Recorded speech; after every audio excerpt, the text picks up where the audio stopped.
The Sorrel College of Business and the Manuel H. Johnson Center for Political Economy offer students the opportunity to get economic advice from many high-profile economic leaders. On Friday, February 10, 2012, Arthur C. Brooks, president of the American Institute for Public Policy Research, spoke to the students of the Troy campus. Brooks was introduced by the center's executive director, Scott Follier.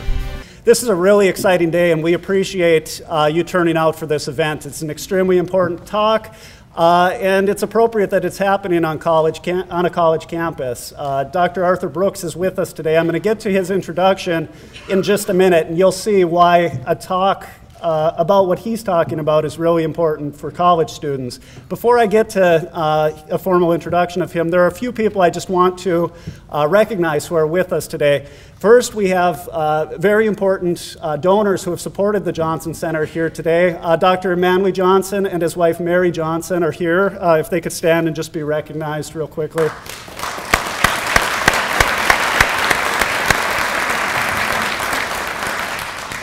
Ryan Stowers and Sarah Friedrich from the Koch Foundation.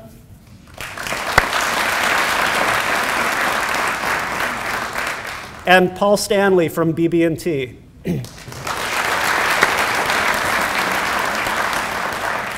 Together, these three donors, donor groups, put $1.2 million each to support the launch of our center. So we got a $3.6 million initial gift. It allowed us to hire a number of top-notch faculty and support a lot of student programs, including this one. This talk that we're having today is thanks to their generous efforts. Along with the donors, we have the administration here. Most of the senior administration here has turned out, and they're in the front row. If I could have Dr. Hawkins and Janice Hawkins and the rest of the administration stand and be recognized.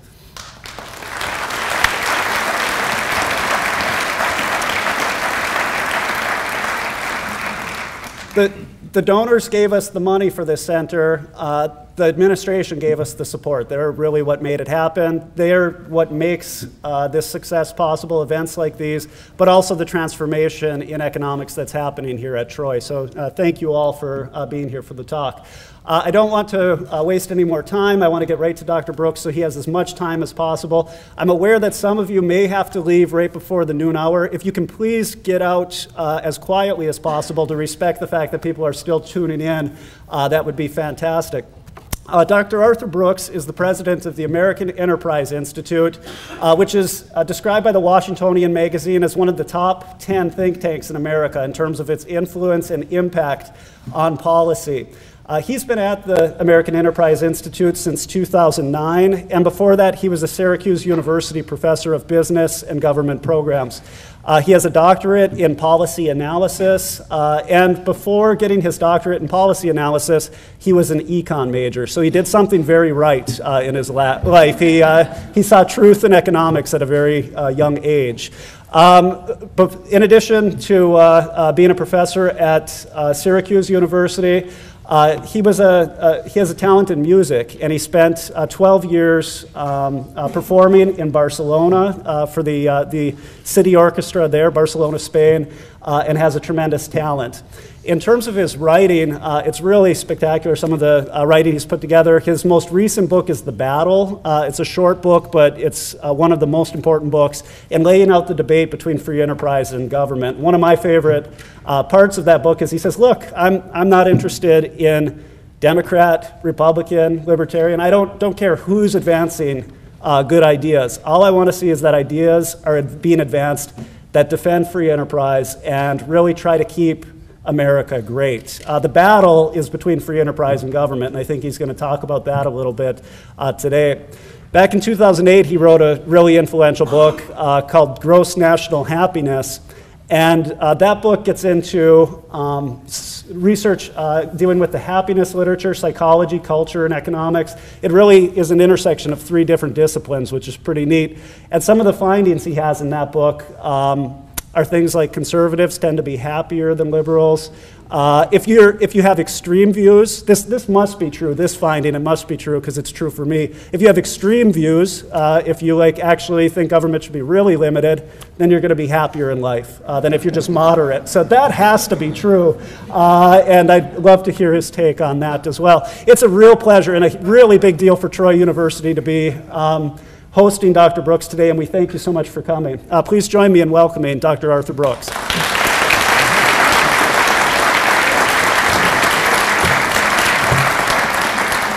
Thank you so much. Thank you for that gracious introduction. I'm deeply honored to be with you here today. And congratulations to Troy University on the inauguration of this center. This is an extraordinary achievement and a really important one for America. And I'm going to tell you a little bit why I think it is today. First, a quick word about my own institution. I'm the president of the American Enterprise Institute. This is a think tank, a research company that's dedicated to just three things: maximizing liberty, increasing individual opportunity, and strengthening the free enterprise system. We were started in 1938 by patriotic men from business who gave their time and talent and a lot of their money to start AEI, and the reason they did so in 1938, if you wind back the clock, was because the free enterprise system was under threat. The government in the late 1930s was trying to use the Great Depression as a pretext to turn America away from the free enterprise system and toward big government that was forming all across Europe. The people who started my own institution understood that that had to be stopped, and it wasn't going to stop itself. They understood that liberty needs defenders. Liberty needs patriots of courage in every generation, or we're going to lose free enterprise. Well, that sounds kind of familiar to me. It sounds a little like what's happening today, and that's why we need men like Manly Johnson, men who are willing to put their time, talent, and treasure toward a great university like Troy University in this beautiful place, because liberty needs defense. Congratulations to all of you who are involved in this, and congratulations to all of you who are students who get to avail yourselves of this wonderful resource. I'm deeply honored to be part of its inauguration. Now, I just told you that the free enterprise system is always under attack. You know, I would like to stand up and say the free enterprise system is always going to win. And the reason is because we know it's the system that makes us most prosperous. Most of you have studied some economics, and you know that to be a fact. But I can't stand up here and tell you that we're winning today. If we were winning today, we wouldn't need the Johnson Center. We wouldn't need my own institution. And I want to talk to you a little bit about why I think we have big challenges and some things that I think are going wrong in this country, and what I think that means me and you, what we can do about it today. And I want to start to explain what I think is wrong with the free enterprise movement today with a story that I think is going to make the point. It's a story about an economist like me, an economist who works in Washington, D.C., and he decides one day to get away from it all and take a nice little drive out in the country. So as soon as he gets outside Washington, D.C., he gets hopelessly lost because he doesn't know his way around outside the city. He thinks he might be in West Virginia, no idea. And as he's driving down a country road in a panic, he sees nothing but a farmhouse on the side of the road. So he stops. He knocks on the door. Farmer answers, and he asks for directions. He says, "Can you direct me back to Washington, D.C.? I'm lost." Farmer laughs. He says, "I see city guys like you all the time. You're always lost." He says, "Sure." He gives him the directions, and as the economist is turning to leave, he notices on the side of the house there's a field of sheep. Now, always on the lookout for a profit-making opportunity, he says to the farmer, "Sir, I'd like to make you a wager. If I can tell you in 10 seconds exactly the number of sheep you have in your field, can I keep one?" And the farmer says, "That's ridiculous. You can't just figure out by looking at hundreds of sheep how many there are in 10 seconds. Sure, you're on." The economist, using his mathematical heuristic devices in rapid succession, he applies this mental technique, and within 10 seconds he says, "Sir, you have 863 sheep." The farmer says, "That's amazing. That's exactly right. I have no idea how you knew that, but I'm as good as my word. Go pick one out." The economist is really satisfied at this point. He goes into the flock and he picks out the one that he likes, and he's going back to his car when the farmer stops and says, "Just a second. Before you leave, I'd like to make you a wager. If I can tell you what you do for a living, can I have my sheep back?" And the economist says, "There's no way. we've just met. Of course, fine, you're on. The farmer says, you, sir, are an economist. And the economist says, that's amazing. How on earth did you know that? Farmer says, simple. You got all the numbers right, but you're walking off with my dog.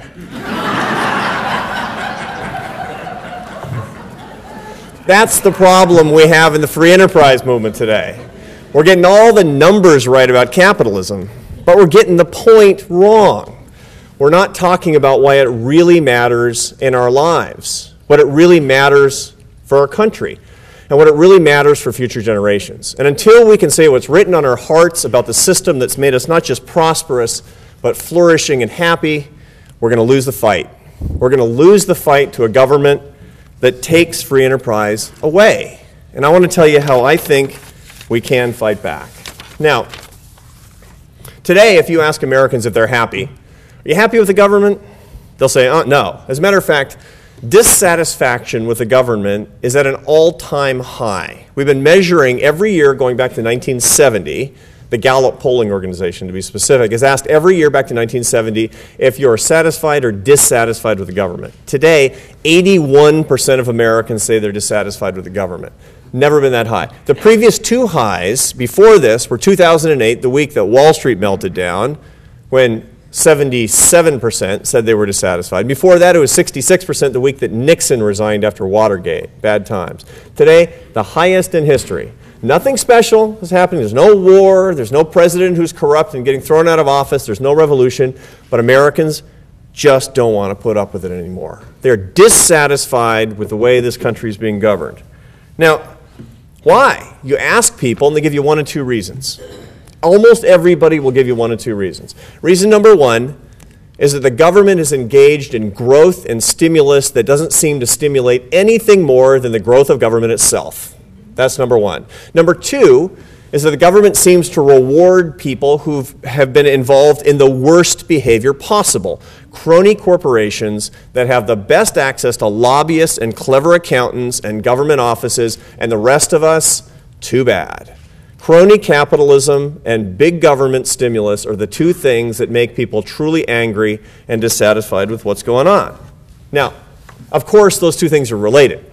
You don't get crony capitalism without a big government.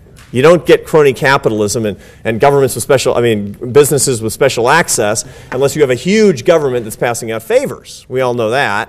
So this should be our moment in the free enterprise world. Those of us who believe that freedom, opportunity, and entrepreneurship are the way to go, they're what our founders wanted, they're the answer to the future, they're your prosperity. Every one of you who's a student has to rely on the free enterprise system to really make it on your own. This should be our time. We should win every election.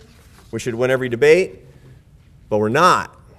In point of fact, we're losing a lot of fights right now. Consider this. When you ask Americans, do you believe it's only fair for the rich to pay much higher taxes than they currently do? Half of Americans say yes.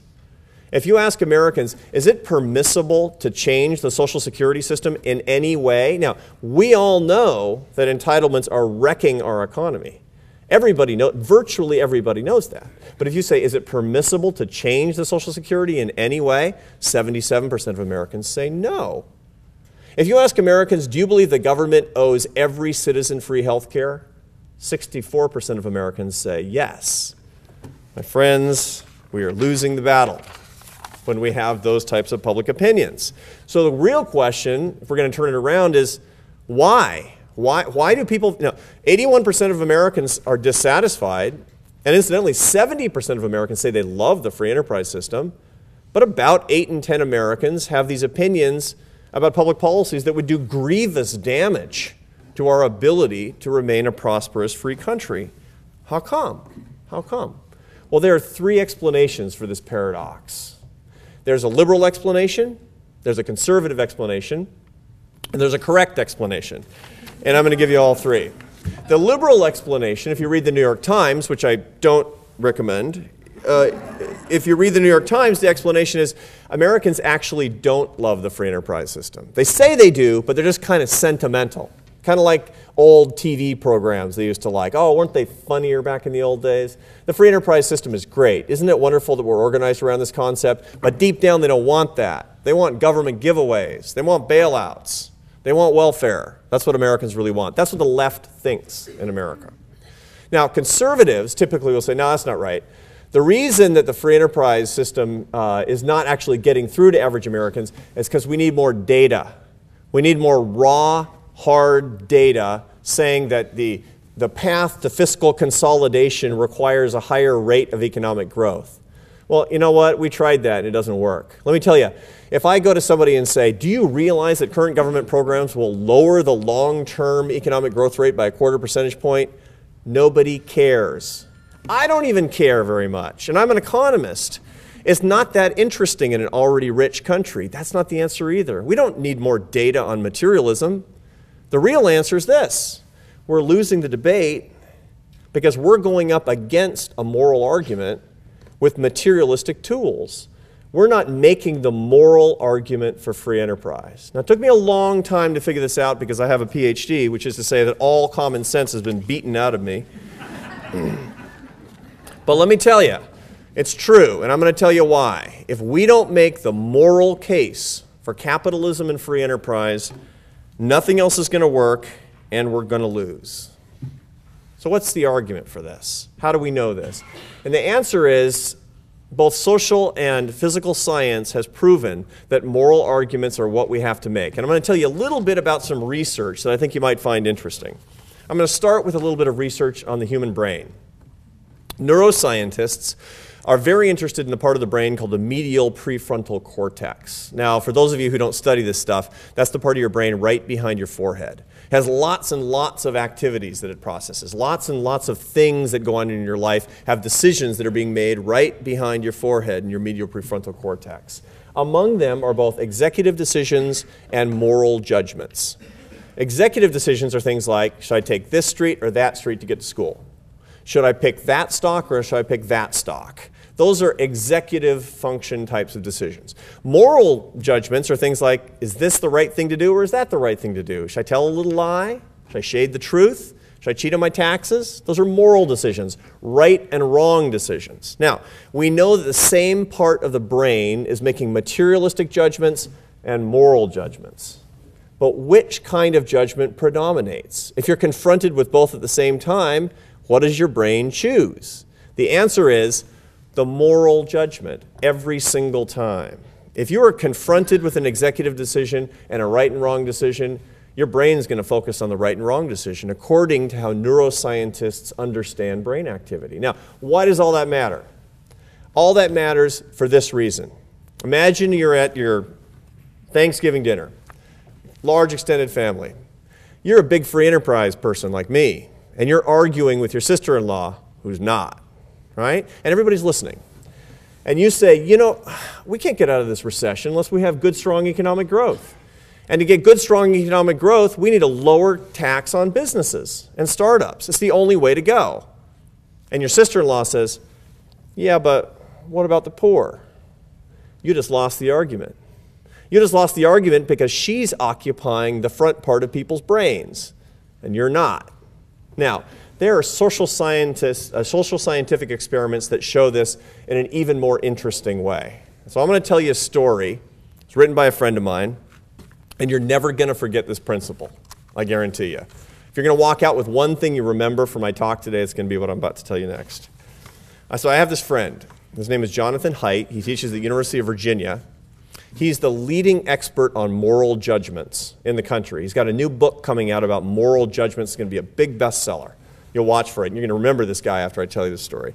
And he takes audiences into the laboratory. He makes people into kind of laboratory rats, and he says, I'm going to show you that moral judgment trumps rational decision making. You are more moral than rational as a person. You're wired for morality. Nobody believes him. No, are you kidding? My rationality can beat the moral judgment every single time. He said, no, it can't. Watch. Okay. And he tells him a little story. And the story goes something like this. He says, okay, I know a family. Family like some of yours, perhaps. Mom, dad, 3 kids. And like a lot of families, this family is having a great big conflict, kind of a little war with the kids against the adults.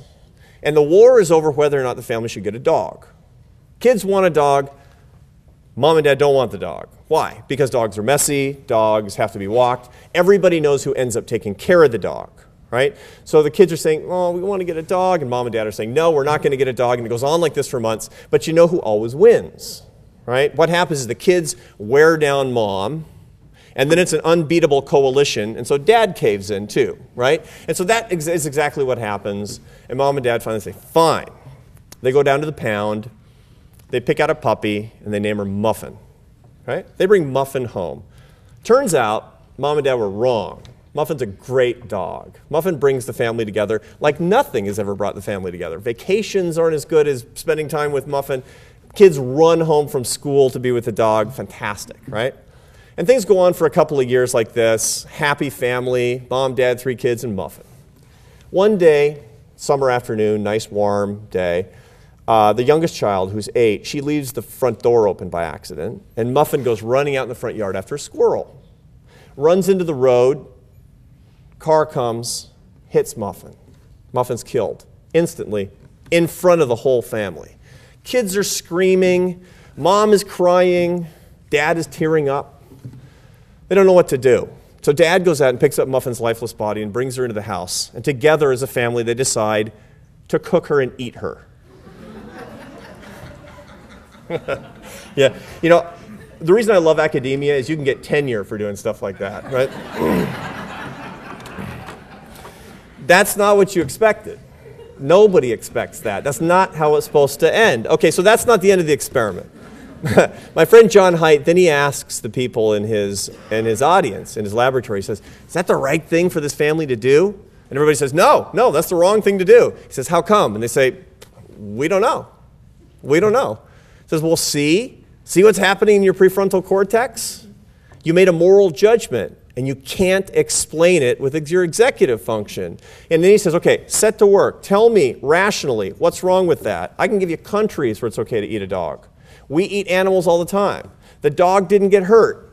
It's legal. I got tons of reasons for why it's okay, but they're saying, no, it's not okay, not okay. An hour later, they're coming up with explanations that are nothing more than some sort of a justification for their moral judgment, saying things like, well, it is the nature of loving relationships that one not eat his pets. I mean, it's things that don't even make sense, really. They're still on the moral judgment about that. People are wired for morality. Now, if we don't believe it, we're going to lose.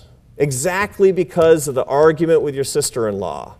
You can say till the cows come home, more economic growth. As soon as she says, what about the poor? You might as well just go tell everybody at the Thanksgiving table to go eat their dog. It's going to have the same effect. You're going to look like you're morally reprobate. You're going to look like you don't understand, and you're going to lose.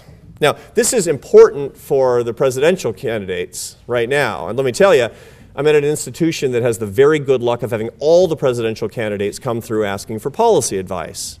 And one of the things I do is I tell them, you better get good at moral arguments. I don't tell them this, but what I'm thinking is, if you don't, Mr. Romney, you're going to eat a dog on national TV against the President of the United States.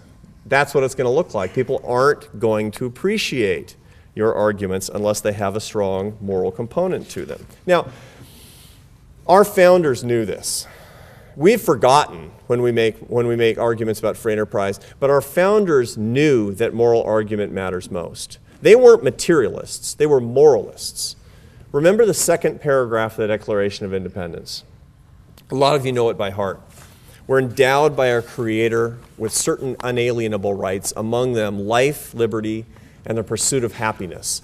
That's not a materialistic claim. That's a moral claim. Now, here's something that some of you don't know unless you're from Virginia. The Declaration of Independence, the language was not entirely original. It was based on the Virginia Declaration of Rights. That was a document that was written by George Mason 3 weeks before the Declaration of Independence was submitted. And in the Virginia Declaration of Rights, there was one little difference. It didn't stress life, liberty, and the pursuit of happiness. It stressed life, liberty, and the possession of property. That's really different stuff. Legend has it that Thomas Jefferson and Benjamin Franklin discussed that very clause in Philadelphia and decided to substitute the pursuit of happiness for the possession of property. Why? because America was nothing more than a theory in those days. Look, we have hundreds of years of evidence that this is the greatest country ever, that this is a country where you can truly pursue your own personal dreams. But they didn't know. They were experimenting with a new system where people could be free, where free enterprise would reign supreme. They had to get people to struggle and fight and maybe die for nothing more than a theory. And the possession of property wasn't going to get the job done. They needed a greater moral basis to motivate a struggle for the greatest experiment in liberty in the history of the world. America is based on a moral claim. We can't defend it with a materialistic argument. Now, occasionally, we remember that in the world of public policy and economics. Occasionally, we remember it by accident, and then we always win. So let me give you an example of a battle that was won because we used a moral argument finally and only kind of by accident. And this is the story of welfare reform in America. Now, a lot of you who are students are too young to remember what it was like before we had welfare reform in this country. But I remember. I grew up, and when I was a kid in the 70s in Seattle, I grew up in a neighborhood that was poor. I grew up where people didn't have very much money, and a lot of people were on welfare. And it messed them up. Everybody knew. I mean, there's one thing that everybody kind of knew about the welfare system is it tended to be really bad for the people who are on welfare. My dad taught during the year, and he drove a bus during the summer. And I remember, he was a pretty sensible guy. I didn't realize how sensible until I grew up. But he said, the reason that a lot of these people are having problems is because they're not dedicated enough to work. He said, okay, now, I know it sounds really kind of rigid and it sounds sort of square, but a lot of people knew that at the time. The trouble is, if you ask politicians in the time, what's the problem with the welfare system? What's the problem with the food stamp system in the 1970s? Politicians wouldn't have said, it's hurting the poor. Politicians would have said, it's a colossal waste of taxpayer money. That's what everybody complained about the welfare system. But that didn't change anything because we're an already rich country. I don't like to waste money, but we can afford to waste money in this country, right?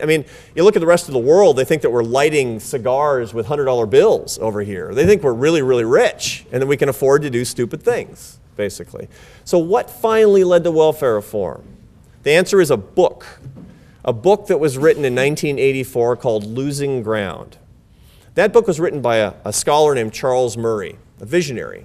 Happens to be a visionary scholar who works at the American Enterprise Institute, as a matter of fact, as luck would have it. My honor to be his colleague.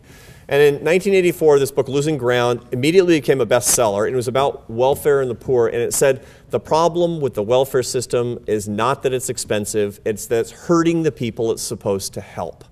That's very profound when you think about it. You have a system that's supposed to help people, and it's actually hurting people. That's immoral. It's making it impossible for them to succeed. It's holding them back, and it's got to stop. We need to reform welfare for the sake of the poor, as stewards of resources, as people who have commanded to them that they must help others. We have to reform the system. Well, it was only a question of time before that thing fell. If you cut the moral legitimacy, sooner or later it'll fall. And it took a long time. It took 12 years before Bill Clinton quite courageously signed welfare legislation into law in 1996. Why did it happen? Because 12 years earlier there was an argument. Now, one quick side note.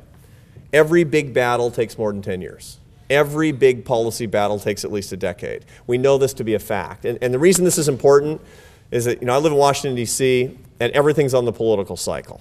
You talk to people, talk to conservatives in Washington and say, you know how we can fix this whole thing? This country's messed up. You know how we fix it? An election. That's wrong. We have to get over that.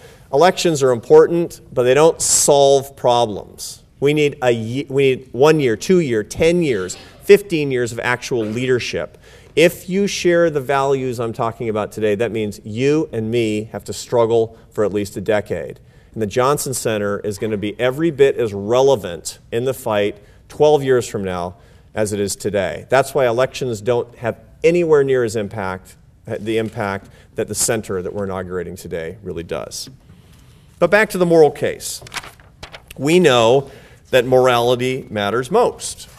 So what is the moral case for free enterprise? What did our founders mean when they talked about the pursuit of happiness? It's a really radical claim. Nobody had ever claimed anything like this, the pursuit of happiness for the people. You know that a lot of countries have this have this trilogy of promises. Lots of countries do. Germany, France, New Zealand, Australia, they all have a trio of things that they stand for. You know what Canada's trio is? You know what it's enshrined in the Canadian Constitution? You know what they promise their citizens? Peace, order, and good government. It's okay, a little less inspirational, a little less of a strong moral claim, I dare say. Nothing like it had ever come around before the United States did this. So what did they mean? Did our founders mean the pursuit of happiness is the ability to earn a bunch of money? That's what a lot of people appear to think, that the pursuit of happiness really is the ability to pursue great wealth. But of course, that's wrong. Your mother told you that money doesn't buy happiness, your minister told you that money doesn't buy happiness, and your common sense tells you that as well. Now, we all struggle as if it did. I mean, we're all money grubbing, we're all doing materialistic things as if money did buy happiness, but we know intuitively that it doesn't. And there's a lot of research out there that shows that truly money doesn't lead to happiness. Let me give a couple of examples. In 1972, the American population, 31% said that they were very happy about their lives.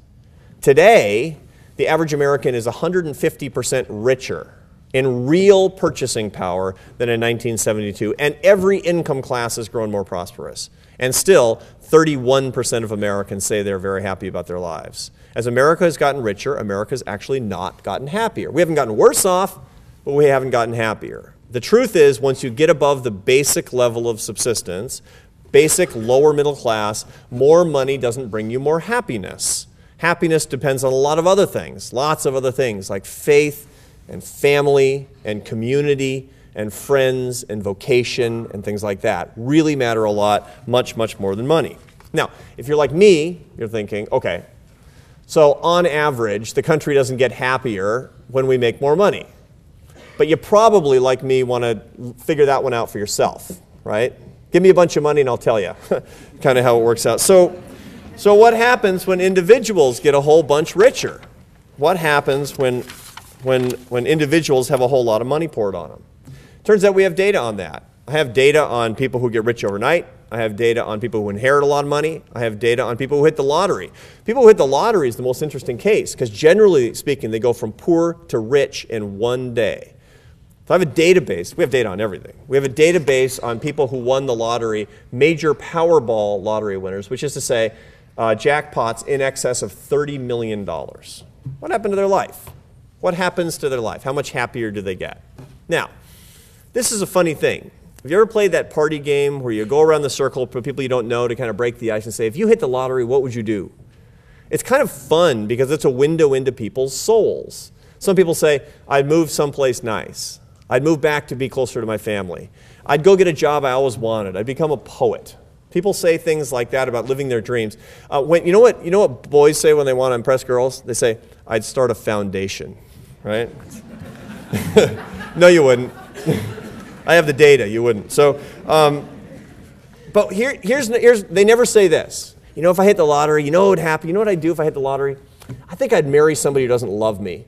And then I think I'd buy a bunch of useless junk I don't care about. And then I'd start an alcoholic spiral. Nobody says that. That turns out to be the truth. That turns out to be what really happens. When people hit the lottery, 6 months later, their lives are permanently unhappier than the day before they won. Now, we know why. It has to do with the fact that after you win the lottery, you never really enjoy the little things in life again. Sports, hanging out with friends, your relationships are all different, your hobbies are all changed, and you don't really enjoy spending the money anymore. There are actual explanations for why this is so, but it's very profound. The truth is, if you buy a lottery ticket, the single best thing that can happen to you is that you don't win. Now, incredible, isn't it? I mean, now, this is a big mistake that we make, is trying to make all this money when money doesn't actually buy happiness. People make this mistake constantly, as a matter of fact, and there's a psychological phenomenon that's related to it that is actually worth exploring a little bit. Many of you have heard of this thing called the male midlife crisis, right? So what is the average, and we know this from the data, I've done this data analysis myself, but many psychologists have as well. What is the average unhappiest age in a man's life? What is it? What do you think it is?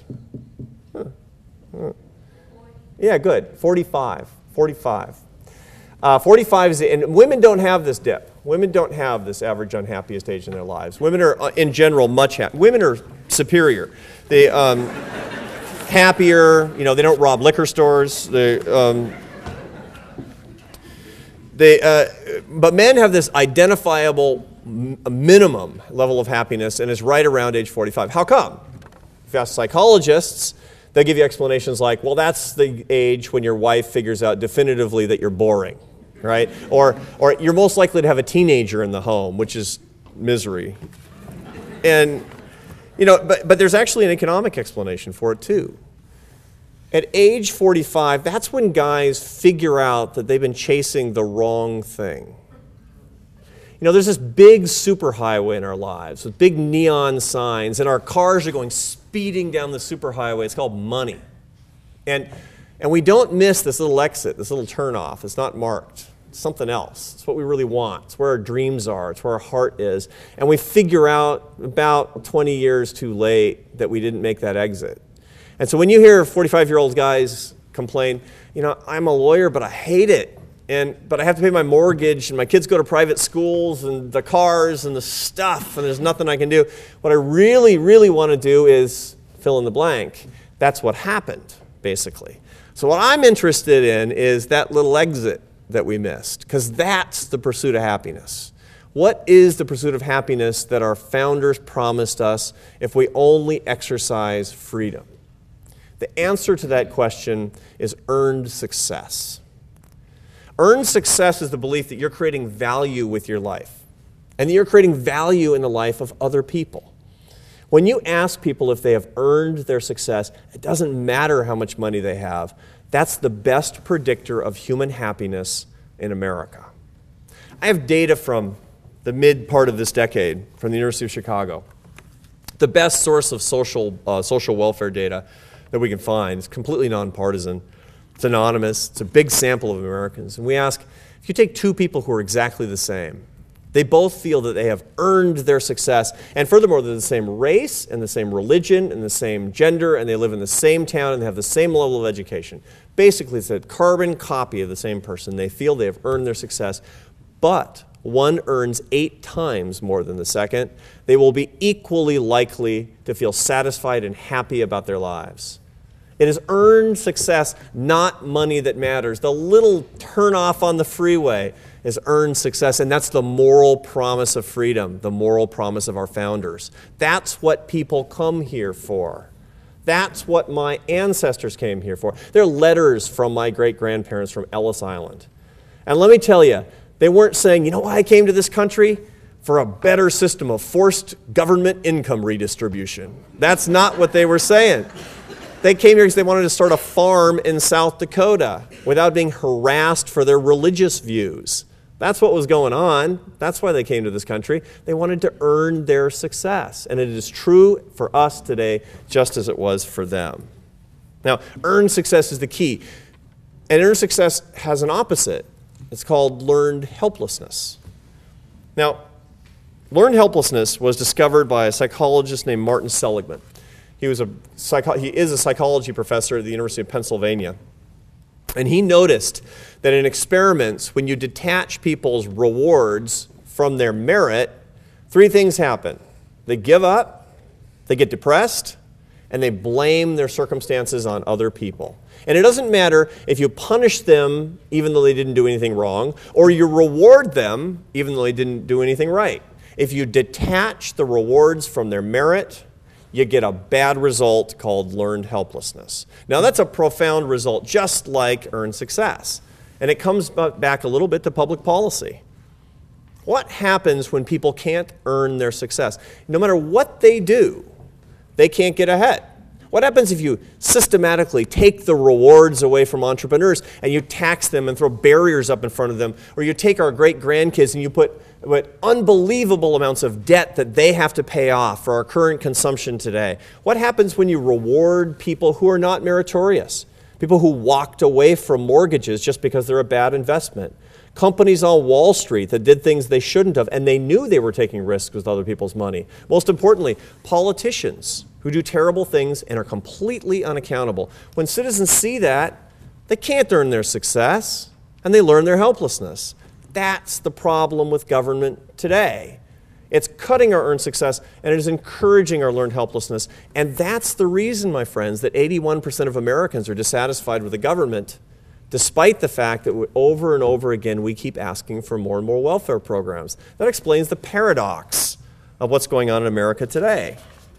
It also contains the seeds of the solution to our problem. We need a system. We need a system that matches our skills with our passions and where we can keep our rewards. We need a system that penalizes us when we screw up. We need a system that will reward us when we act virtuously and honestly and when we work hard and we're industrious and innovative. And there is only one system that will do that. The government can't pick those winners. The government can take your money and redistribute it. They're really good at that. But they can't spread the earned success around. Only entrepreneurs can do that, and only you can do that with your own personal ambition and responsibility. And there's only one system that'll make it so, and that's the free enterprise system. That's the reason that my central message here today is that the free enterprise system is not an economic alternative. The free enterprise system is a moral imperative. If we want the best life, if we want to be the happiest people, and if we want to ethically be committed to the idea that it's not right to pull the ladder up behind us and make it harder for future generations, then the free enterprise system is the only way to go, and we got to fight for it, or we're going to lose it. Here's my last word, and then I'm going to look forward to any questions that you have. We're in a big fight for this stuff, and it's not, as you heard a minute ago, in my view, a Republican versus Democrat fight, or a conservative versus liberal fight, or libertarian versus something, whatever. It's really a fight between freedom and free individuals and a government that grows and grows and grows. And I'm not going to stand up here and tell you that government is always bad and that people who work for the government are evil, because that's not true. But there is a tendency for us to go down what the economist Friedrich Hayek called the road to serfdom. We go down the road to serfdom not in the way that Nazi Germany did or communist Russia did. We don't get the road to serfdom from a knock in the night and a jackbooted thug. We get it from a smooth-talking politician that offers us one little benefit after another, and they anesthetize us to our need to be free. They make us forget that earned success is the secret to the pursuit of our own happiness. We have to fight that, but time is really short. I could give you data, and mercifully I won't, unless you ask me in the question and answer period, about how bad it is, about what the debt looks like, about how much the government has grown. I'll just say this, time is short, and we're in a fight that's not an economic struggle, it's a moral war. We need to do three things, and this is going to be my last word. If you share my views and you argue this subject, you need to make the moral case first before anything else. I know it's hard, I know it's embarrassing, I know it feels unnatural, and I know you have the data to prove that the material system is best under free enterprise. Don't start there or you will lose. Make the moral case first. Second, when you make the moral case, say truly what is written on your heart about this country. Remember what this country has done for you and what you plan to do for your country with your original initiative. Say why you believe in American free enterprise. And third, demand earned success for everybody. And when I say everybody, I mean really everybody. For somebody like me, free enterprise is great, but you could increase my taxes by 20 or 30 or 50 percentage points and I would still be fine, quite frankly. You could take more of my money away, you could take more of my rights away, and I would still be kind of okay, because you know what? I've made it. I'm talking about free enterprise for the people who haven't made it yet. I'm talking about free enterprise for people like I was when I was a kid, who actually wouldn't be able to grow up the way I've grown up, something for which I am deeply thankful to our founders and to people like Manly Johnson. So demand earned success for all people, especially the poor, by creating a fair economy that gives people the right to rise. If you do those three things, we're on our way to victory. And if you teach people the truth of this, we really are going to win. I know you're dedicated to it. I know that you're going to do great things. Those of you who are students, this is a wonderful university, and you have a beautiful future in front of you. For all of you who are in business, who've dedicated your lives to creating greater prosperity for others, and who share these sentiments, and who have made the moral case, for what you're doing for America, for what you're doing for me and for my kids, my last word today is thank you and God bless America.